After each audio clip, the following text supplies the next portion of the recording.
Ramzan season వస్తే చాలు haleem food చాలామందికి గుర్తొస్తుంది. హలీం అనేది మన హైదరాబాద్కి మొఘల్స్ పీరియడ్ నుంచి తెలుసు.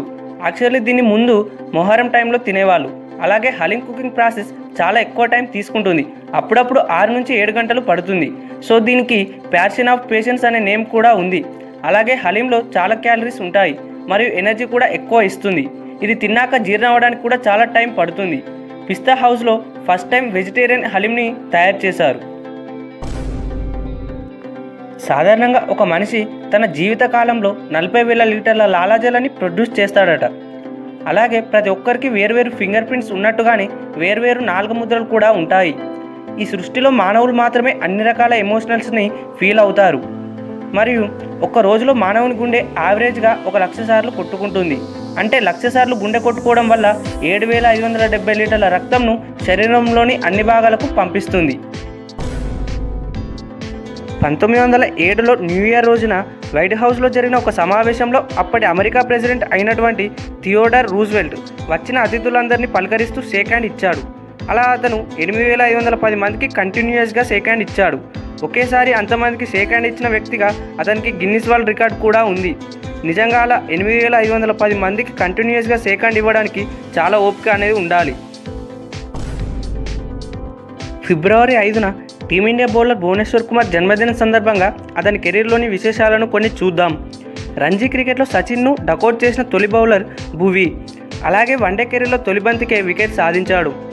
2014 ఇంగ్లాండ్ పర్యటనలో 9వ నెంబర్ బ్యాట్స్మెన్గా బరిలోకి దిగి 3 హాఫ్ సెంచరీస్ సాధించిన తొలి భారత క్రికెటర్ భువనేశ్వర్ కుమార్.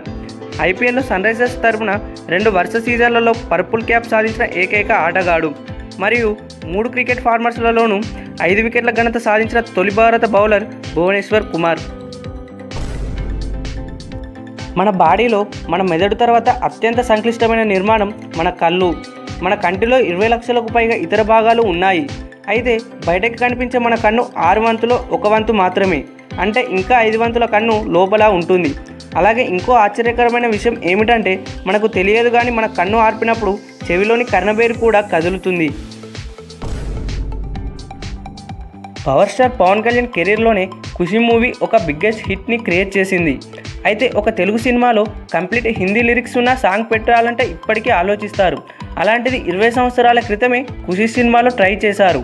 ఏ మేరా జహా అనే సాంగ్ ఫుల్ హిందీ లిరిక్స్తో ఉన్న మంచి హిట్ అయ్యింది. అలాగే ఈ మూవీ రీమేక్ చేసిన మూవీ. తమిళ్లో విజయ్ అండ్ జ్యోతిక యాక్ట్ చేసిన ఈ మూవీని తెలుగులో కూడా ఎస్జే సూర్య అనే డైరెక్ట్ చేశాడు.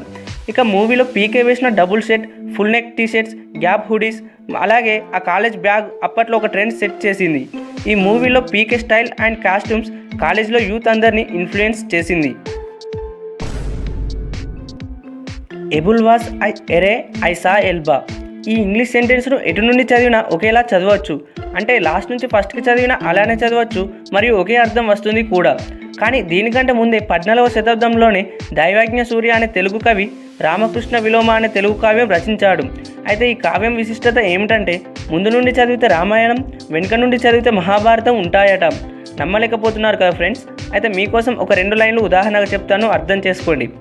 తాం బుసుతా ముక్తి ముదారహాసం వందేహతో లవ్య భవం దయాశ్రీ అనేది రామాయణం.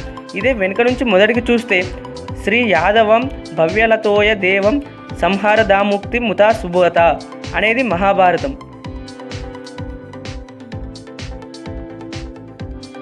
మీరు ఏమైనా ఇంట్రెస్టింగ్ క్వశ్చన్స్ అడగాలనుకున్నా లేదా ఏ విషయం గురించి అయినా తెలుసుకోవాలనుకున్నా కామెంట్ చేయండి.